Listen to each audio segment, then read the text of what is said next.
Dear students, good afternoon. आज हम निबंध विधा के बारे में पढ़ेंगे। आपके सिलेबस में जैसे कि मैंने आपको बताया था, सप्रसंग व्याख्या और जो चैप्टर्स आप पढ़ रहे हैं उनका सार पत्र भी आप पढ़ चुके हैं। आज हम निबंध विधा के बारे में पढ़ेंगे कि निबंध होता क्या है, इसके कितने भाग होते हैं, किस तरह से आपको निबंध लिखना चाहिए, एक अच्छे निबंध के क्या क्या खास गुण होते हैं और निबंध लेखन किस तरह से करना चाहिए, यह हम आज जानेंगे समझेंगे। जब आप यह बात जान जाते हैं कि निबंध लिखा कैसे जाता है, उसको किस तरह से पार्ट में बांटना होता है, तो फिर आपके पास विषय चाहे कोई भी हो, आप एक अच्छा निबंध तैयार कर सकते हैं।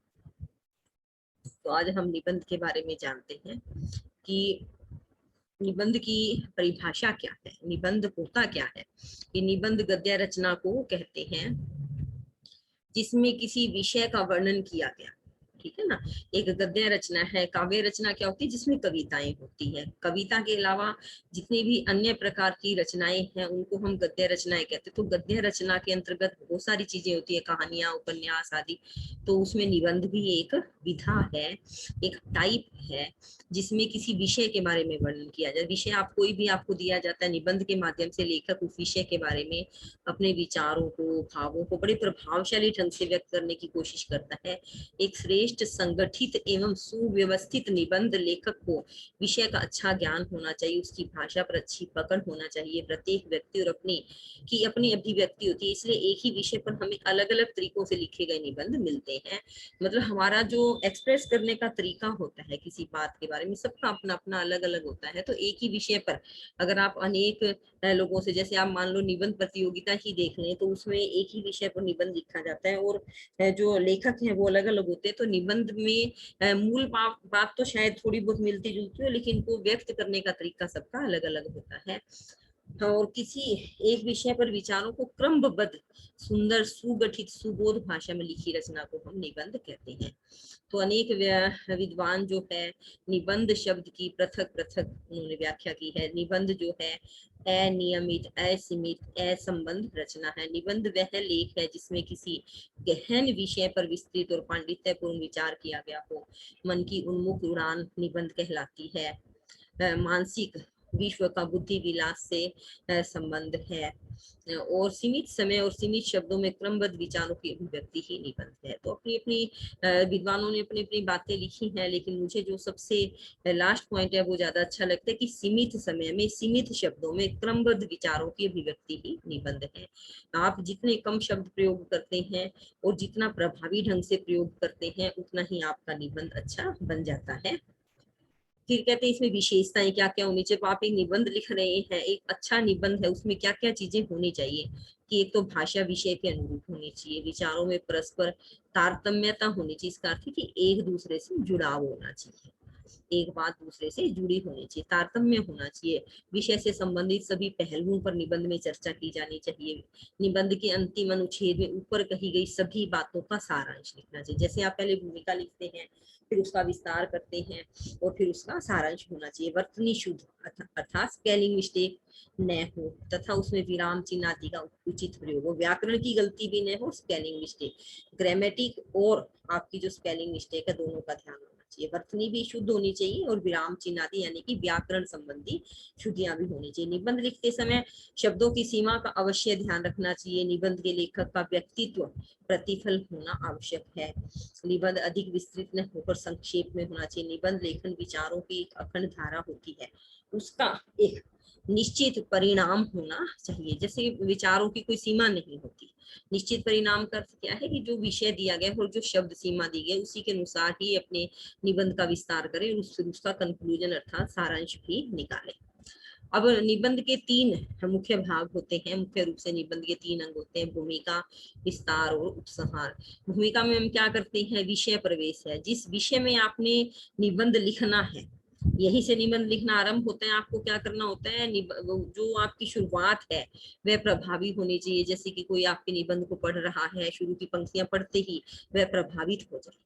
लोगों को निबंध पढ़ने में अधिक आनंद आना चाहिए। जितनी भूमिका छोटी, सार, पता चल जाता है कि भूमिका में जो लिखा हुआ है तो इसके अनुसार निबंध कैसा होगा। तो इस तरह से एक निबंध को पढ़ करके उस विषय से जुड़ी हुई हर एक तरह की जो जानकारी है वह भूमिका से ही होनी चाहिए, ऐसा ध्यान रखें। विस्तार यह क्या है, मुख्य अंग है।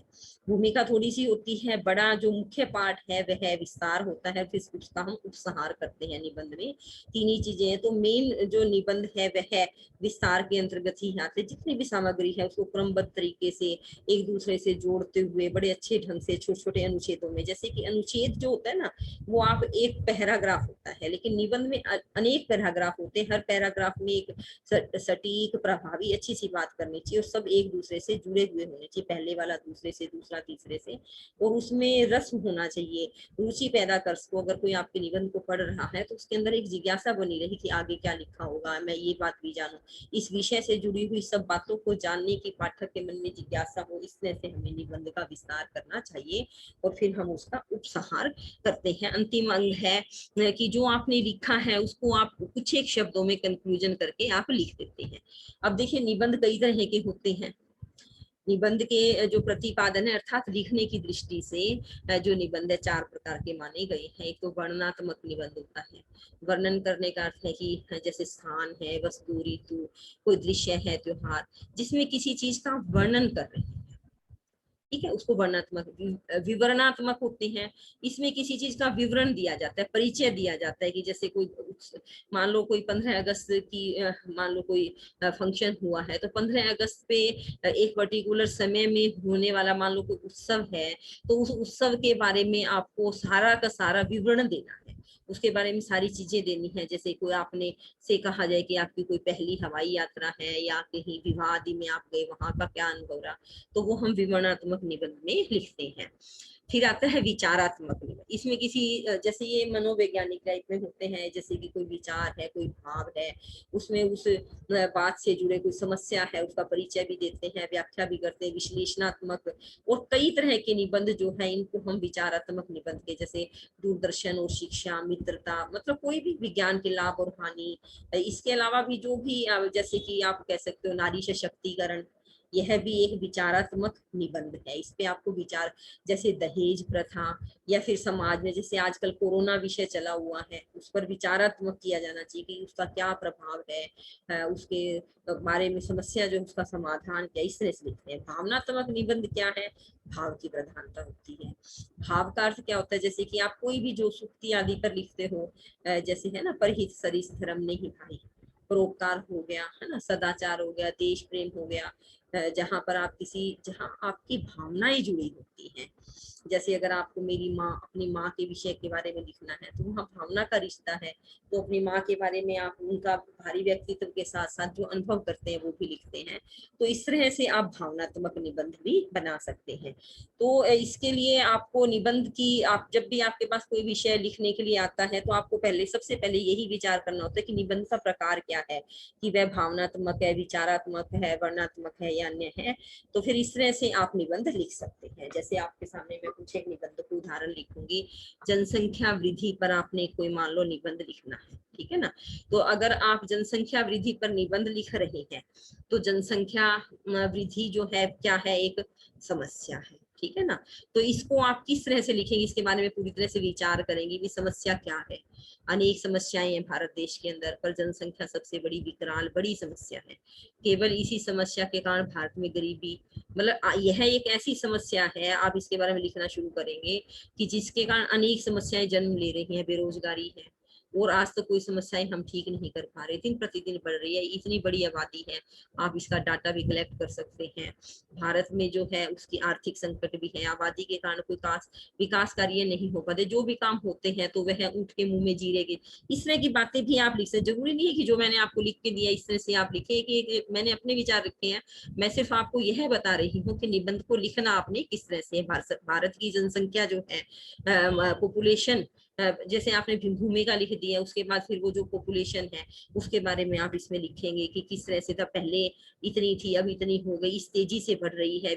इसमें आप जैसे सूरसा के मुख की तरह बढ़ रही है और उसके कारण क्या क्या समस्याएं आ रही है, इस तरह की बातें आप लिखेंगे। वृद्धि के कारण क्या है, गरीब लोग हैं, है ना। जनसंख्या वृद्धि के दुष्परिणाम परिणाम क्या है कि लोग अच्छा, एक हमारे यहाँ पे जो जनसंख्या वृद्धि का मुख्य कारण है कि हमारे यहाँ बहुत से परिवारों के अंदर पुत्र का जन्म जो है वह अति आवश्यक माना जाता है कि संतान जो है विवाह के बाद, मान लो हमारी संतान का विवाह हो गया तो जल्द से जल्द उसका वंश आगे बढ़े और एक पुत्र हो जाए।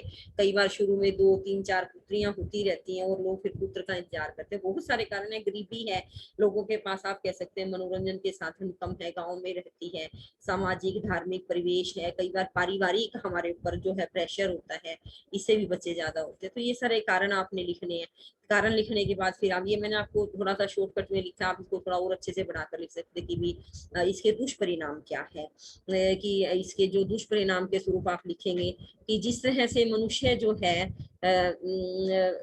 आजादी कितने वर्षों के बाद भी अंधविश्वास में है, जनसंख्या वृद्धि के कारण हर जगह भीड़ दिखाई देती है, विकास कार्य हो, इंसान जो है हमारे देश में तो एक मनुष्य का जैसे कहते हैं कि बहुत सारी प्रॉब्लम्स है या बहुत बड़े बड़े काम, उनमें एक सबसे बड़ा काम है कि उसे लाइन में खड़े रहने में ही अपना समय गंवारना पड़ता है कि वह जो प्रोडक्टिव काम करना चाहते हैं, चाहे किसी डॉक्टर के यहाँ जाए, कहीं भी जाए, आप एक लंबी सी कतार बनी हुई देखेंगे, कहीं पर आपको एग्जामिनेशन फॉर्म लेना है या कहीं फार्म भरने हैं, कहीं भी हो। तो यह सब कारण जो है इसके दुष्परिणाम है लोगों की जो राष्ट्रीय हमारी आय है।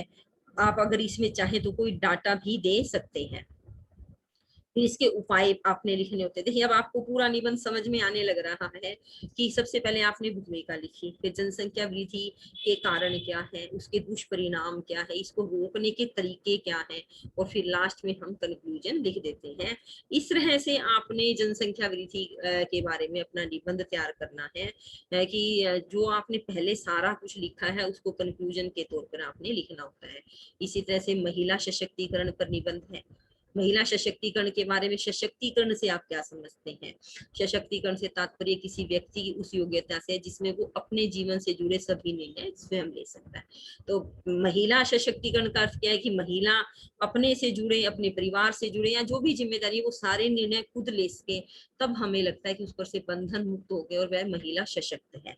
आप फिर उसको इंट्रोडक्शन देंगे, है ना। इंट्रोडक्शन देने के बाद फिर आप जैसे कि मान लो इंट्रोडक्शन में आप, मैंने ये लिखा है कि यत्र नार्यस्तु पूजन्ते रमन्ते तत्र देवता, अर्थात जहाँ मतलब जो नारी की पूजा होती है वहाँ देवताओं का निवास होता है। उसके बावजूद जो है आज हमारे समाज में जो महिला सशक्तिकरण के लिए हमें सोचना पड़ता है, इसका अर्थ क्या है? वुमन एम्पावरमेंट का, स्त्री को सृजन की शक्ति माना जाता है, अर्थात स्त्री से ही मानव जाति का अस्तित्व माना गया है। इस सृजन की शक्ति को विकसित परिष्कृत कर उसे सामाजिक, आर्थिक, राजनैतिक, न्याय, विचार, विश्वास आदि सब में सुअवसर प्रदान करना ही नारी सशक्तिकरण का आशय है। भारत में महिला सशक्तिकरण की आवश्यकता क्यों है? अब देखिए आपने पहले भूमिका लिख दी, पहले सशक्तिकरण का अर्थ लिखा, फिर महिला सशक्तिकरण का अर्थ लिखा, उसके बाद भारत में महिला सशक्तिकरण की आवश्यकता क्यों है, कि किस तरह से महिलाओं की स्थिति जो है वह पहले कैसी थी, फिर मध्यकाल में कैसी हुई, अब जो बहुत सारा आधुनिक काल में महिलाएं किस तरह से महत्वपूर्ण भूमिका निभा रही है, हर महत्वपूर्ण पद में, हर कार्य में महिला अपनी भूमिका दर्ज करवा रही है। तो यह सशक्तिकरण पहले किन हालात के कारण इसकी जरूरत पड़ी और उसका अब क्या प्रभाव पड़ रहा है, यह पूरा इसका जो विस्तार है, इसके मतलब महिला सशक्तिकरण के मार्ग में आने वाली बाधाएं, भारत में महिला सशक्तिकरण के लिए सरकार की भूमिका, इस तरह से सारे पॉइंट्स जो है आपने एक के बाद इसके जो है आपका निबंध इसके अंदर आपने लिखने की, सरकार क्या कर रही है, आने वाली बाधाएं क्या है, और फिर सरकार क्या क्या भूमिका निभा रही है, हम क्या भूमिका निभा सकते हैं, उसका प्रभाव कितना है, कितना पड़ना चाहिए। आप इसके बहुत सारे पहलू जो है इसके अंदर आप ले सकते हैं। महिला सशक्तिकरण, अब कुछ जैसे ये कुछ नियम और कानून मैंने दिए हैं सशक्तिकरण के लिए पास किए, कुछ अधिनियम सरकार ने जो कानून, अनैतिक व्यापार रोकथाम अधिनियम जो है, दहेज रोक अधिनियम, एक बराबर पारिश्रमिक एक्ट, कि भाई महिला हो या पुरुष अगर दोनों एक ही तरह का काम कर रहे हैं तो उन्हें एक जैसी सैलरी, तनख्वाह देनी चाहिए। Medical termination of pregnancy act, ठीक है ना, महिला गर्भवती है तो उसको कितनी सुविधाएं देनी चाहिए, सरकारी सुविधाएं वो भी फ्री उपलब्ध होती है। लिंग प्रशिक्षण तकनीक एक्ट की भी अगर कोई लड़का लड़की का जांच करवाएगा तो यह कानूनी अपराध है। बाल विवाह पर रोकथाम है। कार्यस्थल पर महिलाओं का यौन शोषण एक्ट, अगर कोई किसी महिला के साथ व्यवहार करता है तो उसके प्रति भी एक एक्ट, ये एक्ट बनाए गए हैं। और इन धाराओं के अतिरिक्त के अंतर्गत जो है, अगर किसी महिला के साथ अगर कोई मान लो दुष्व्यवहार होता है तो वह अपना मुकदमा जो है दर्ज करा सकती है, तो उसे जीत भी मिल सकती है, अर्थात उसे न्याय भी मिल सकता है। राष्ट्र निर्माण में महिला की भूमिका, फिर नारी सशक्तिकरण के हमारे पास लाभ क्या है, महिला सशक्तिकरण के कारण महिलाओं की जिंदगी में कितने बदलाव हुए हैं। अब यह देखिए, ये मैंने आपको लिखा है बोल्ड अक्षरों में कि महिला अधिकारों और समानताओं का अवसर पाने में महिला सशक्तिकरण ही अहम भूमिका निभा सकती है, क्योंकि स्त्री सशक्तिकरण महिलाओं को सिर्फ गुजारे भत्ते के लिए ही तैयार नहीं करती, बल्कि उन्हें अपने अंदर नारी चेतना को जगाने और सामाजिक अत्याचारों से मुक्ति पाने का माहौल भी तैयारी करती है। मतलब महिला जो है वह जब खुद जागरूक हो जाती है अपने अधिकारों के प्रति, अपनी इच्छाओं के प्रति, समानता का अवसर पाने के लिए भी, मतलब उसे अपनी जो आप कह सकते हैं स्वाभाविक गुण उन्हें छोड़ने की जरूरत नहीं है, पर अपने अधिकारों का सदुपयोग करना, उनके बारे में जानना, यह है महिला की निजी आवश्यकता है और जिसके लिए उसे बार बार प्रयास करना ही चाहिए। उपसंहार आ गया। अब आपको मैंने बता दिया बेटा निबंध का आपका पैटर्न क्या है। जैसे आपको बहुत सारे पॉइंट्स आपके मन में आ सकते हैं। उसके बाद क्या कहते हैं, किसी ने बहुत अच्छी बात की, नारी जब अपने ऊपर थोपी हुई बेड़ियों एवं कड़ियों को तोड़ने लगेगी तो विश्व की कोई शक्ति उसे नहीं रोक पाएगी। उसके ऊपर जो कुछ बात जल्दी में थोपी जाती है, डाल दी जाती है, उनको जब वह खुद तोड़ती है कि मैं यह काम नहीं करूंगी या यह काम करूंगी, यह मेरा अधिकार है, जब वह अपने अधिकारों के प्रति खुद जागरूक होती है, चाहे वह शिक्षित है या नहीं है, चाहे वह कमाती है या नहीं है, लेकिन अपने अधिकारों के प्रति जागरूक होना, सबल होना हर स्त्री का अधिकार है। और इसके लिए हर स्त्री को अपने अधिकारों का प्रयोग करना चाहिए, उनके बारे में जानना चाहिए, समझने चाहिए। सरकार ने बहुत नियम बनाए हैं, समाज ने बहुत नियम बनाए हैं, लेकिन उन सभी नियमों का लाभ तभी होगा जब नारी खुद सशक्त होगी। इस तरह से आप कुछ एक पॉइंट बना करके निबंध लिखने की तैयारी कर सकते हैं। अब आपको मैंने दो निबंध जो है नारी सशक्तिकरण और भारत में जनसंख्या, दोनों ही महत्वपूर्ण है आपके एग्जामिनेशन पॉइंट ऑफ व्यू से भी। इस तरह से मैंने आपको दो निबंध है क्या चीज, निबंध के अंग क्या है, निबंध लिखते कैसे है, निबंध की परिभाषा क्या है, और फिर मैंने आपको लगभग दो निबंध के बारे में पॉइंट टू पॉइंट आपको करके बताया कि किस तरह से आप इन निबंधों के बारे में जान और समझ सकते हैं।